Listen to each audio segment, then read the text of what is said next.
now looking back, I do realize what my masters were trying to tell me politely.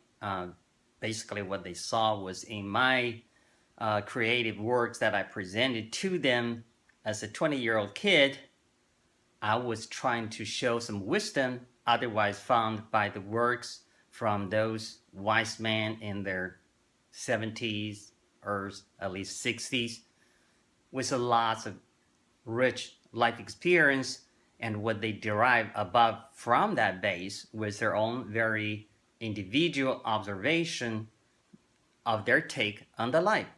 And that's what I pretend to present, and apparently came out short. So what they said to me was, hey kid, you already have a very nice foundation for literature as far as we could tell, but you do need to go out there and live a very rich life and see what your take would be when you come back with your own life experiences as a author or a poet or visual artist, whatever you choose as the platform. And of course, I today really could appreciate this principle, and I do believe personally this should and could apply to all literature and arts. When you think about it, that was pretty much the essence of the classical Chinese cultural elite art school. And that actually became a reason for me not to feel so lost or missed out big time by not being able to check into the specialized art education in China. Why? Let's have a little review of the history back there on the Chinese art education system. Back in the early 1900s, there were some Chinese students arrived in Paris.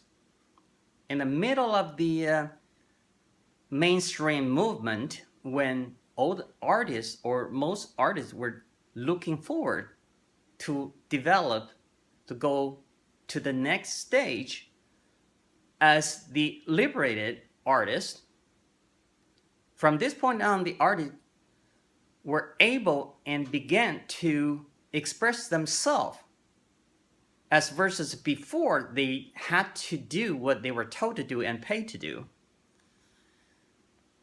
In the Chinese history of at least 1,000 years, those artists from the very school we have been talking about, they never were told to do anything, and they would resent absolutely, because basically all their artworks were all about themselves, how they felt, and they expressed that in a subtle way on multiple layers. With that kind of tradition, one of the famous Chinese artists went to Paris, and I would not mention his name just to be legally stay on the safe side.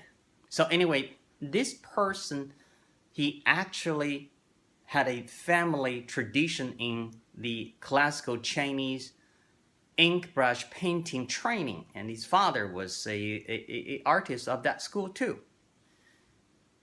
But when he arrived in Paris, he was digging deep into the system started by Da Vinci. He believed what failed China was lack of the Western school of science.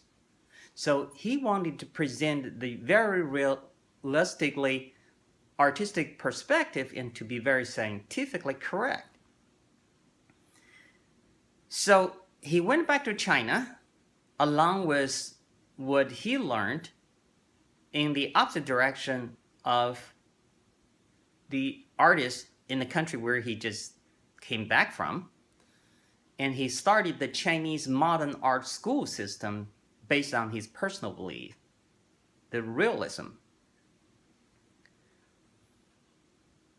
And this very person theory became just in time for the new republic, which pretty much believed that art and the literatures are to be deployed as the propaganda machines to promote certain political beliefs and values.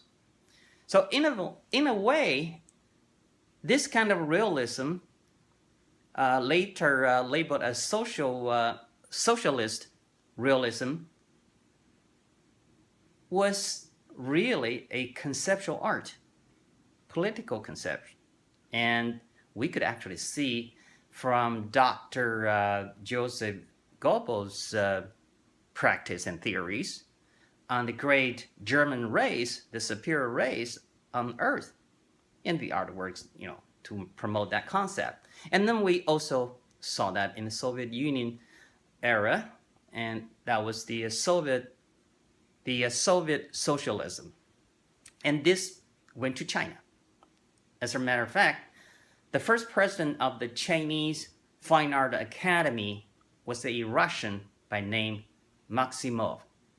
Obviously, I personally loved the Russian realism period of time, the representing artists, their works from the artists such as Lepin and Shishkin, and also the music, and a lot of arts, literature from that period of time. But the Soviet realism was not exactly the same replica from that specific type of realism that we love.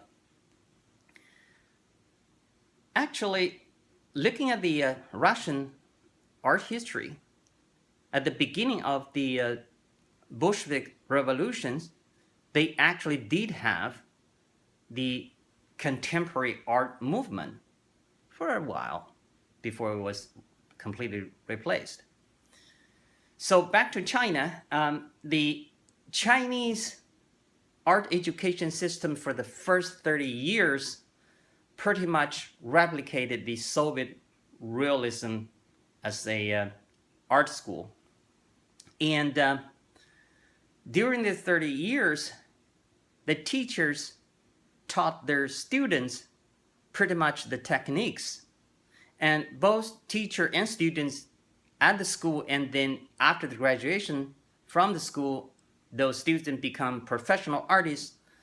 All their functions were to fit into the propaganda machines. We obviously saw the kind of promotional art in the Western history as well. In war times, you would see that from Germany, Russia, before communism, and even the United States. That was wartime. But in China, this stayed for at least 30 years, from 1949 to 1979.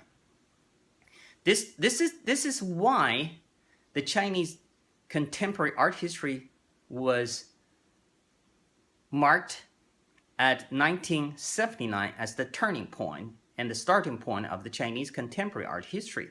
Before that, pretty much was what we just reviewed. And then the Cultural Revolution actually produced quite impact and effects in the Western art world. It toppled the old academia and changed lots of concepts. And of course, we saw Andy Warhol and the artists before and after him.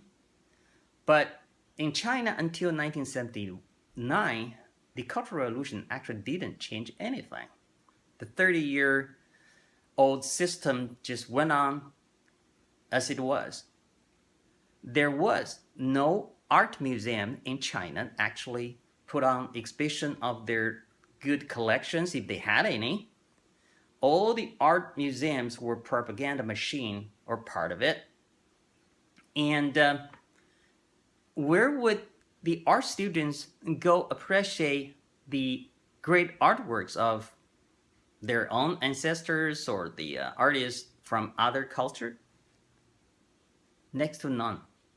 In fact, even the top professors at the famous first-class art education institutions themselves, they never really saw many original oil paintings of the masters, even though they were the ones supposed to be the best in the country as speaking in terms of authority in that profession.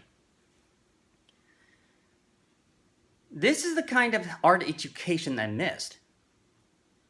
Nevertheless, I personally don't regret that. I think it's for a good reason.